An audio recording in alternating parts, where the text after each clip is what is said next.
Cerita ini terjadi sudah cukup lama. Tapi sepertinya sampai saat ini dia yang ada dalam cerita ini masih ada di sana dan tetap enggan pergi. Tahun 1995. Ini adalah tahun pertama aku mengikuti suamiku berpindah setelah tinggal di kota tempat asalku. Pekerjaan suamiku yang mewajibkan pegawainya terus mengalami rotasi penempatan kerja membuatku harus ikut kali ini. Kota tujuannya sebuah kabupaten yang ada di tengah Jawa Timur. Karena waktu penempatan dan persiapan cukup mepet, suamiku akhirnya memilih sebuah rumah kontrakan murah yang ada di bagian utara Kabupaten M. Rumahnya tidak terlalu besar. Ada 2 kamar, 1 kamar mandi, 1 ruang tamu yang menjadi satu dengan ruang keluarga dan sedikit halaman. Aku rasa cukuplah rumah ini. Apalagi saat itu hanya ada aku, anakku Manggali yang masih berumur 5 tahun dan suamiku. Proses perpindahan berlangsung cepat. Dalam sehari, kasur, lemari, dan beberapa perlengkapan dapur sudah tertata di dalam rumah. Tidak ada yang aneh sejak awal datang. Semua normal-normal saja. Air mengalir lancar. Listrik juga menyala baik. Kebetulan juga, di samping rumah ada tetangga yang menurutku cukup ramah. Aku memanggilnya Bu Suti. Hari pertama ku isi dengan tidur dan bermain dengan anakku. Sedangkan suamiku tak lama langsung pergi ke kantornya yang baru di kota ini. Manggali terlihat senang dengan rumah kontrakan ini. Meskipun entah kenapa, dia seperti tidak pernah mau ketika disuruh ke dapur sendirian. Sampai kemudian, beberapa kejadian ganjil mulai terasa. Aku lupa tepatnya.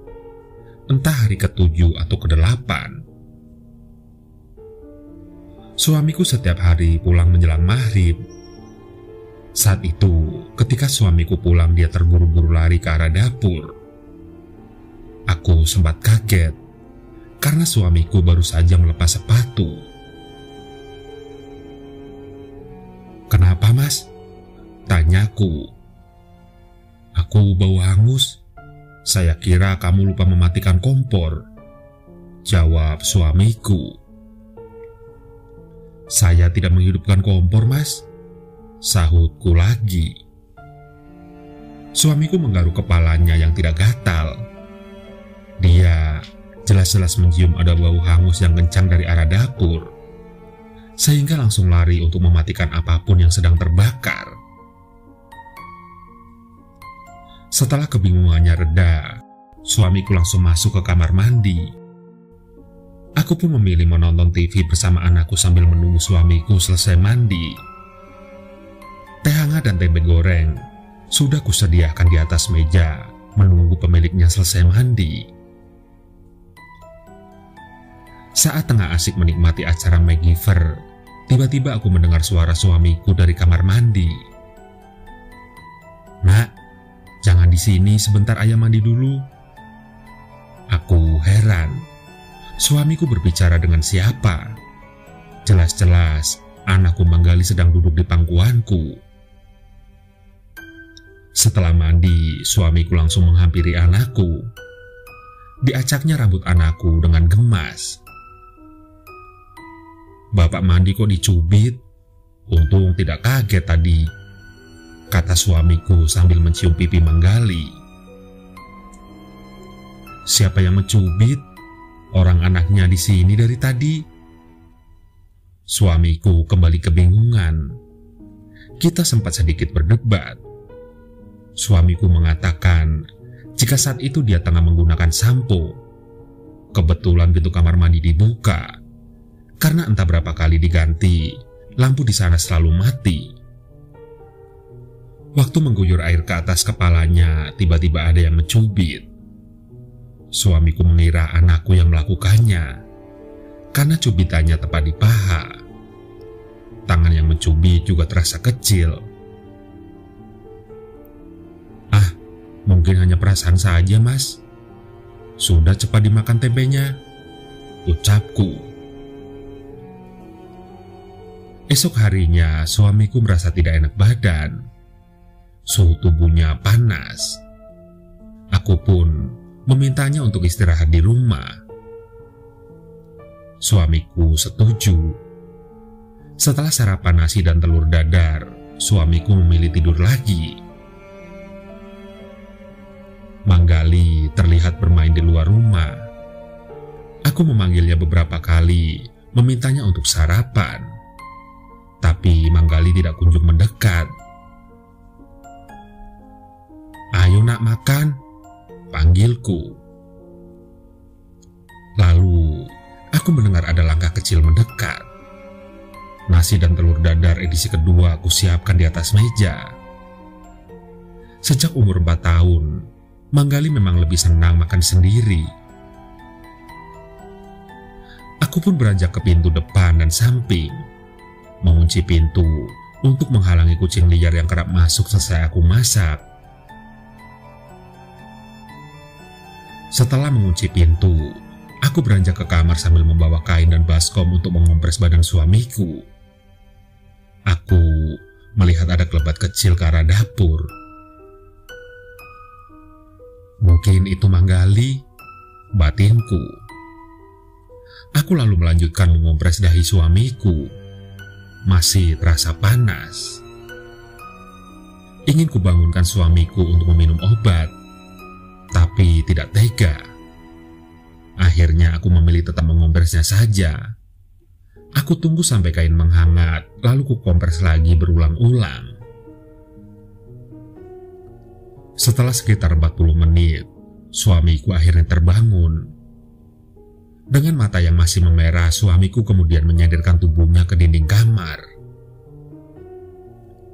"Rasanya kok tidak enak ya? Aku mimpi aneh-aneh," kata suamiku. "Gak enak bagaimana, Mas?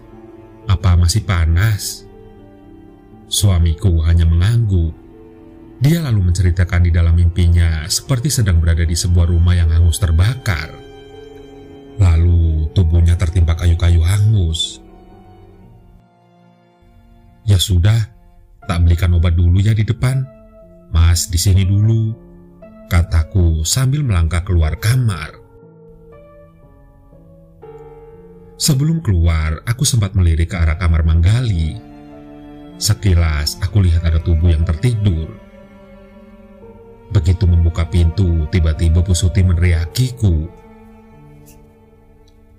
"Anak di luar rumah kok dibiarkan sih, Yul? Kasihan anak ini lapar." Aku yang bingung langsung mendekati rumah Bu Suti. Ternyata di depan TV ada Manggali yang sedang duduk sambil menopang sepiring mie goreng. Aku merasa heran. Yang ku tahu, tadi Manggali tidur di kamarnya. "Tadi di dalam, Bude. Kok sekarang di sini ya?" Setelah menyelesaikan makannya, Manggali langsung kugendong. Aku meminta maaf karena merepotkan Bude Suti. Mendadak, aku ikut pusing karena memikirkan kejadian ganjil yang terjadi sejak kemarin malam. Malam harinya, suamiku yang sebenarnya belum sembuh benar mendadak harus pergi ke kantornya. Akibat tidak masuk kerja, ada beberapa pekerjaan krusial yang terbengkalai. Karena merasa bertanggung jawab, suamiku akhirnya pergi ke kantornya malam itu juga. Dia juga berpamitan jika nantinya harus lembur dan tidak bisa pulang cepat. Aku pun mengiyakan. Sekitar pukul 9 malam, tiba-tiba perutku terasa mules. Manggali kulihat sudah terlelap di sampingku. Pelan-pelan, kusingkirkan tangannya yang memeluk pinggangku, lalu cepat-cepat ke kamar mandi. Lagi-lagi karena tidak ada cahaya lampu, aku terpaksa membuka pintu kamar mandi sambil tetap menggunakan toilet. Setelah selesai, aku mencoba mengambil air dari dalam bak. Tiba-tiba, tanpa sengaja tanganku meraba sesuatu yang mirip rambut di dalam bak mandi. Seketika aku langsung berteriak. Aku langsung berdiri dan mencoba menyingkir dari kamar mandi. Kuamati bak mandi dengan seksama. Hanya ada air yang menetes dari keran besi. Normal, tidak ada apa-apa. Setelah membersihkan tubuh, aku langsung masuk ke kamar Manggali. Malam ini aku tidur bersamanya. Keesokan harinya kejadian aneh kembali berlanjut. Saat itu, aku baru saja memandikan Manggali. Setelah dari kamar mandi, aku menggendong Manggali ke kasurnya. Di saat yang sama, aku lupa kalau sedang memasak ikan di dapur. Manggali ku taruh di atas kasur. Aku langsung berlari ke dapur.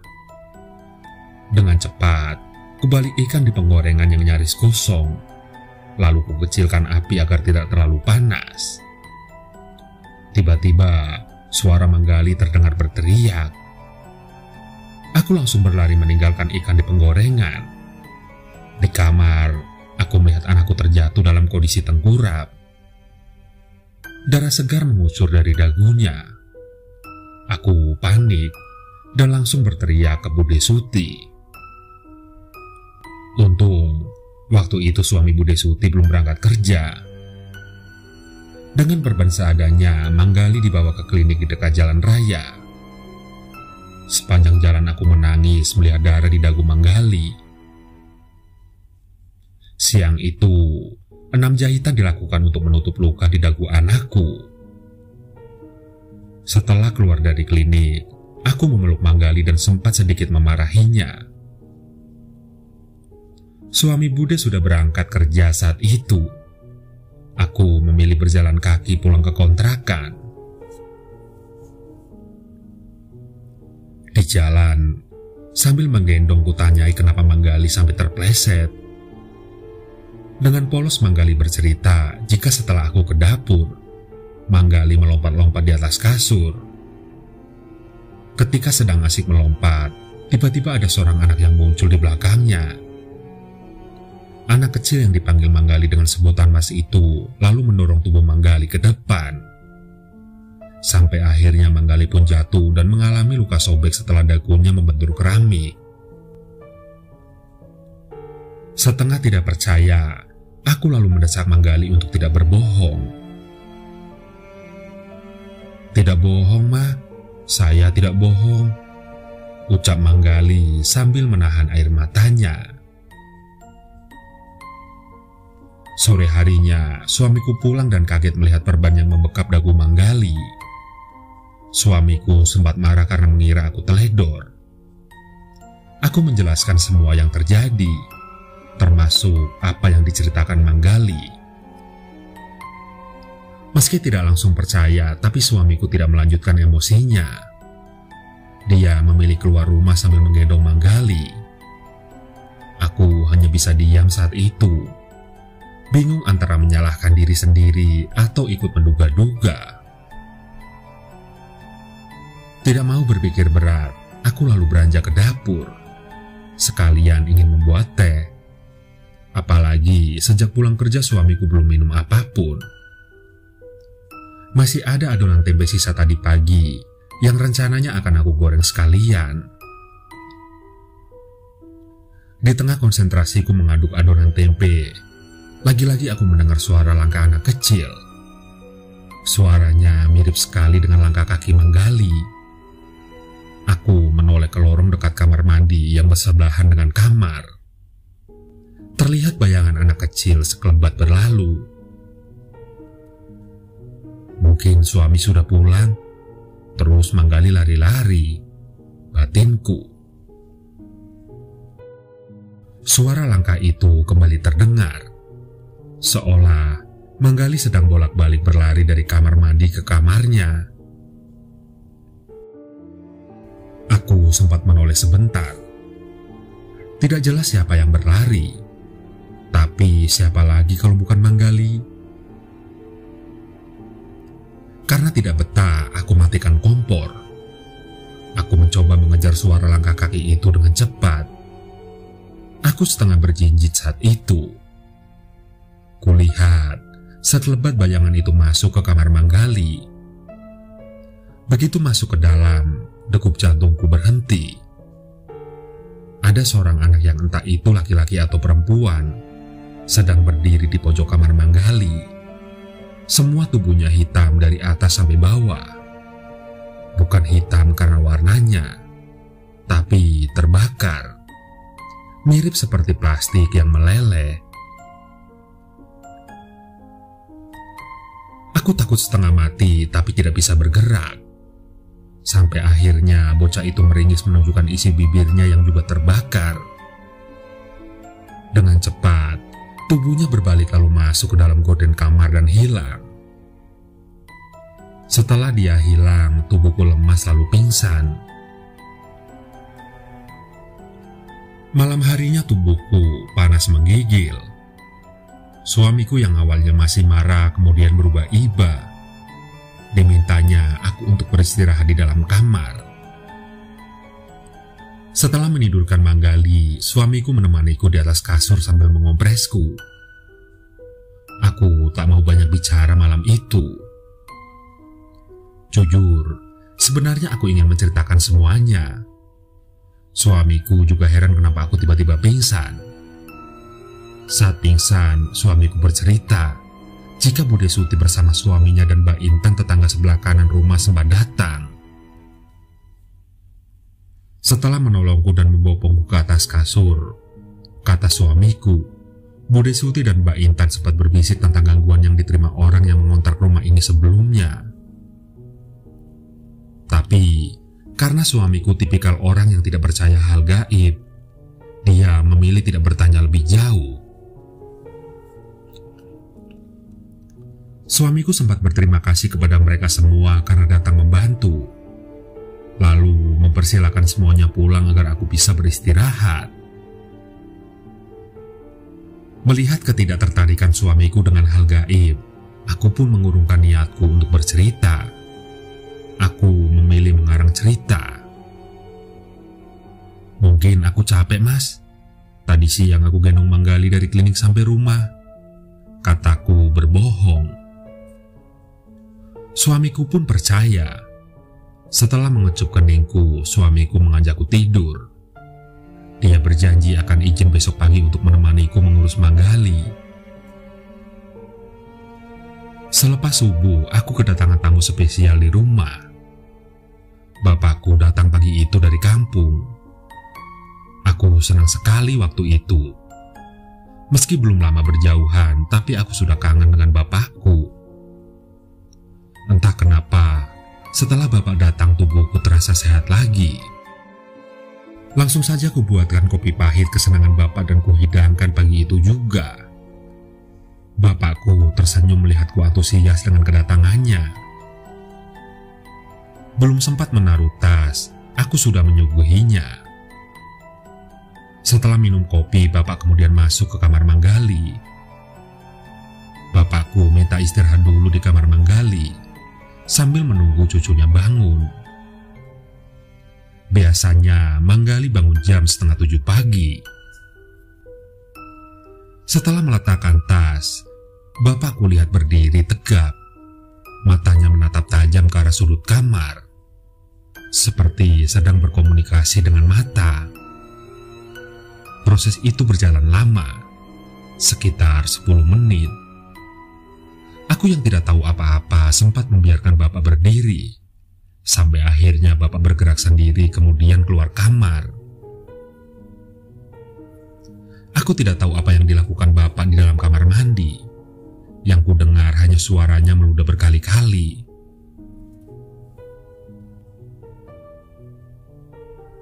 "Bapak kenapa, Dek?" tanya suamiku yang mendadak muncul di sampingku. "Nggak tahu, Mas. Coba sampean tanya," sahutku. Sekitar 5 menit di kamar mandi, bapak kemudian keluar. Dia melambaikan tangan ke suamiku, seolah mengisyaratkan untuk mengikutinya.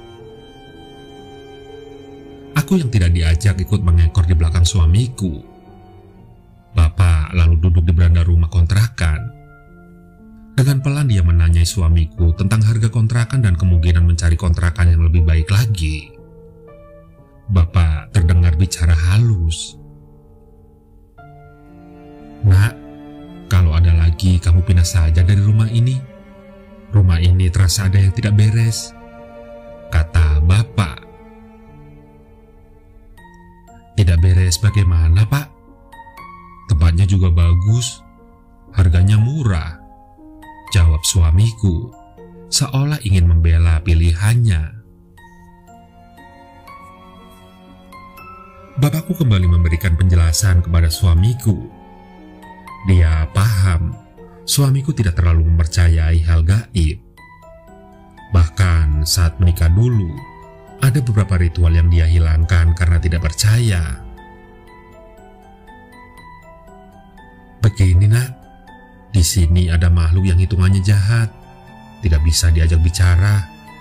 Kamu semua disuruh pergi," jelas bapakku lagi. Suamiku hanya mengangguk-angguk. Sepertinya dia mempertimbangkan. Cuma tidak tahu apakah dia menerima atau tidak saat itu. Setelah itu bapakku memilih untuk duduk-duduk di depan TV. Dia sempat menggendong Manggali dalam kondisi tidur di pelukannya, membiarkan cucunya tetap tidur sambil menonton TV.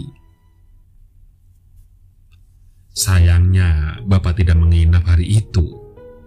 Suamiku mengantar Bapak ke terminal sore harinya. Sebelum pulang, Bapak kembali berpesan kepada suamiku untuk segera mencari tempat kontrakan baru. Suamiku mengiyakan. "Coba, Bapak mau cari penangkal di rumah. Seminggu lagi nanti Bapak kemari," ucap bapakku. Bapakku benar-benar pulang sore itu. Aku sempat senang awalnya. Kukira dengan Bapak datang, aku bisa tidur sedikit nyenyak. Tidak khawatir dengan adanya entah makhluk apa yang mulai menghantui kontrakan ini. Begitu tiba di rumah, aku mencoba mengajak Mas Rudi kembali berbicara. Terus terang, aku merasa beberapa kejadian kemarin seperti sebuah peringatan. Seperti biasa, suamiku masih belum bisa sepenuhnya menerima alasanku dan Bapak. Apalagi dia belum merasakan secara langsung.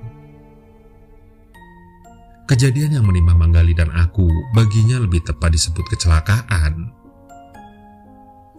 Aku cuma bisa menghela nafas. Malam itu kita tidur bertiga. Aku sengaja mengajak Manggali tidur bersama karena khawatir ada sesuatu yang terjadi jika ia tidur sendiri. Besoknya, saat Mas Rudi berangkat kerja, aku memilih untuk pergi ke rumah Bude Suti. Entah kenapa, meski siang hari aku masih merasa tidak nyaman berada di dalam. "Aku numpang main di sini ya, Bude. Tiba-tiba tidak betah di rumah," kataku saat Bude Suti membuka pintu rumahnya. Bude Suti tinggal berlima di rumahnya. Tapi setiap pagi, ketika anaknya berangkat ke sekolah dan baru pulang menjelang asar, sedangkan suaminya hampir sama seperti suamiku, kerja hingga menjelang maghrib. Hari itu, kuhabiskan waktu dengan banyak berbincang dengan Bude. Manggali kubiarkan memainkan mainan milik anak laki-laki Bude Suti. Setelah berbincang ngalor ngidul, aku mencoba memberanikan diri untuk menanyakan perihal rumah yang aku tempati. Aku menceritakan jika suamiku sempat mencuri dengar dari Bude Suti dan Mbak Intan yang membicarakan rumah itu. Awalnya Bude enggan menjawab. Dia mencoba mengalihkan pembicaraan dan jelimur ke sana kemari. Sampai akhirnya aku menceritakan tentang kedatangan bapakku. Tentang bagaimana ucapannya kepada suamiku untuk segera mencari kontrakan lain. Setelah beberapa kali kudesak, akhirnya Bude Suti bercerita.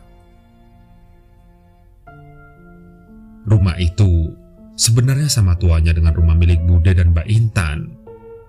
Karena 3 deret rumah itu berasal dari pemilik yang sama. Tapi, sejak Bude membeli rumah yang ditempatinya, rumah yang kini aku tempati ini tidak pernah terjual. Bahkan sampai Mbak Intan datang, rumah yang aku tempati juga tidak mendapat peminat. Memang, sempat ada 1-2 orang yang mengontrak rumah itu, tapi tidak pernah lama. Bude sendiri tidak pernah berkenalan dengan penyewa rumah kontrakanku. Karena tidak sampai seminggu, biasanya mereka sudah pergi. Bude sendiri tidak tahu apa penyebabnya. Tapi penghuni sebelumku juga pernah pingsan sama sepertiku.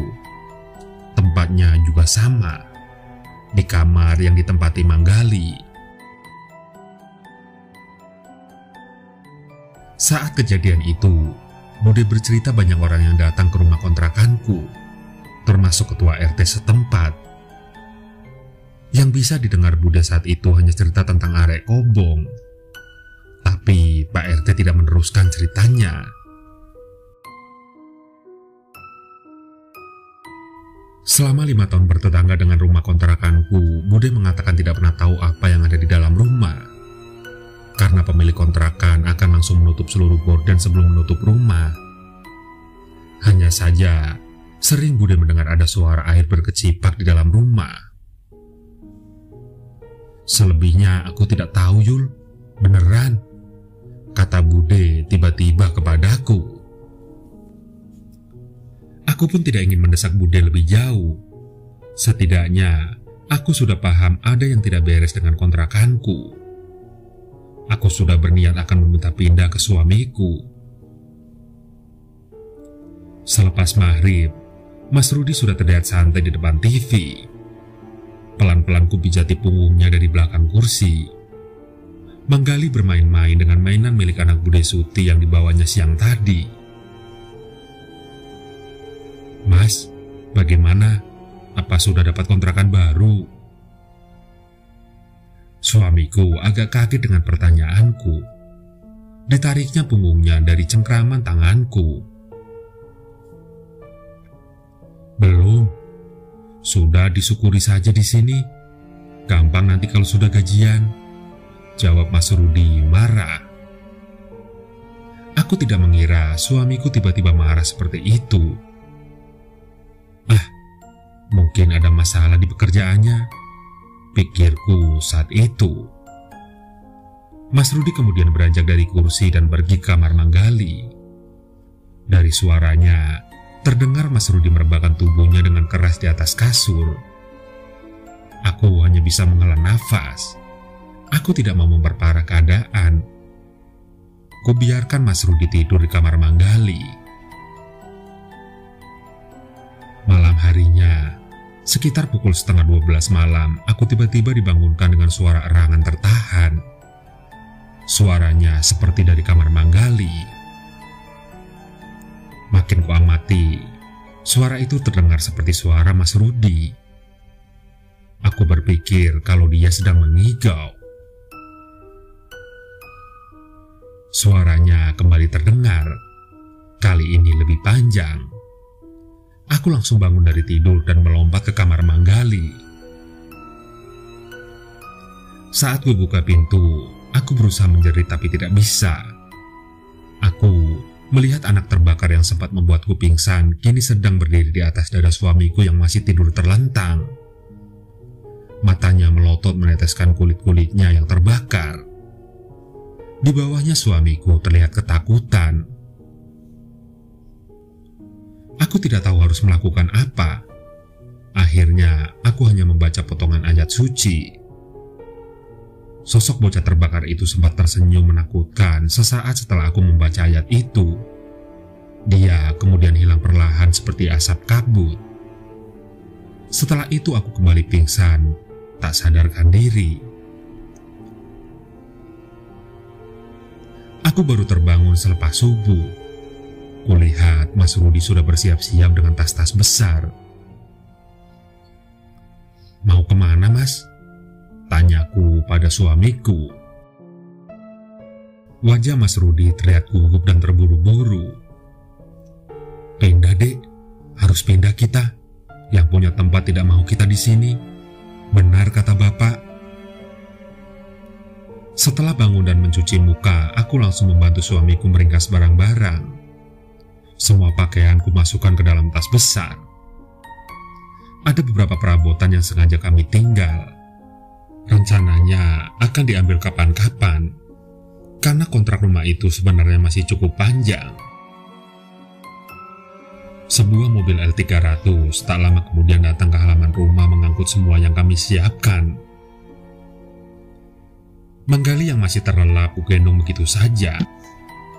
Aku lalu berjalan ke rumah Bude Suti untuk berpamitan. Tampak ada raut kecewa di wajah Bude. Setelah bersalaman dan berpelukan, Bude sempat menunjukkan sebuah bekas luka di betis kanannya. Lukanya berwarna hitam, mirip bekas cakaran. Bude mengatakan jika luka itu didapatnya waktu ingin memeriksa suara air yang terus terdengar di dalam rumah kontrakanku. Aku langsung bergidik setelah melihat luka itu. Aku teringat sosok yang menginjak Mas Rudi tadi malam.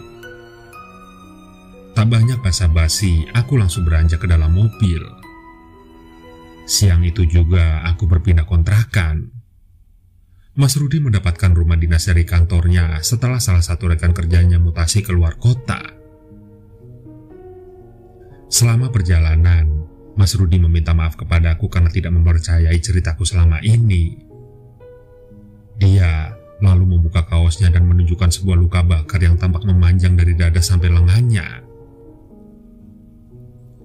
Pak Yadi yang menyupiri mobil melirik ke arahku dan suamiku. Dia lalu ikut nimbrung ke tengah obrolan kami. Pak Yadi ternyata sedikit tahu tentang daerah kontrakan kami.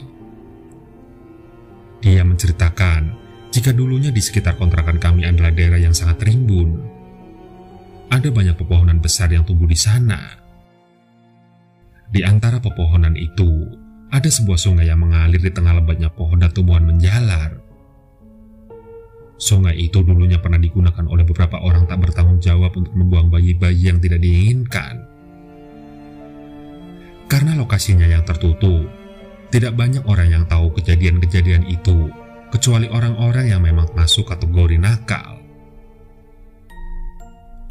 "Ya, saya waktu muda dulu nakal, Mas," ujar Pak Yadi sambil tertawa. Setelah menyedot rokoknya, Pak Yadi kembali bercerita jika di antara bayi yang dibuang itu sempat ada yang dibakar, lalu dilemparkan ke sungai. Setelah kejadian itu, entah arwah si bayi atau siapa, kerap ada sosok anak kecil terbakar yang terlihat di sana. Sosok itu tidak hanya menakuti mereka yang datang ke sana, tapi juga membuat orang yang melihatnya atau bersentuhan dengannya menjadi sakit. Sejak saat itu, tidak banyak orang yang berani lagi datang ke tempat itu. Sampai kemudian banyak pohon ditebang, lalu kawasan itu menjadi pemukiman. Ada yang bilang itu wujud kemarahan bayi-bayi yang dibuang di sana. Tapi ya ndak tahu lagi, ucap Pak Yadi sesaat sebelum mobil kami sampai di rumah dinas. Sejak hari itu, tidak ada lagi hal-hal aneh yang aku alami di kota itu. 3 tahun kemudian aku pulang kampung karena suami kembali pindah tugas. Sekitar tahun 2012, aku sempat mengunjungi bekas kontrakanku itu. Entah kenapa tiba-tiba kangen saja ke Bude Suti. Waktu itu Manggali yang mengantarku menggunakan mobil.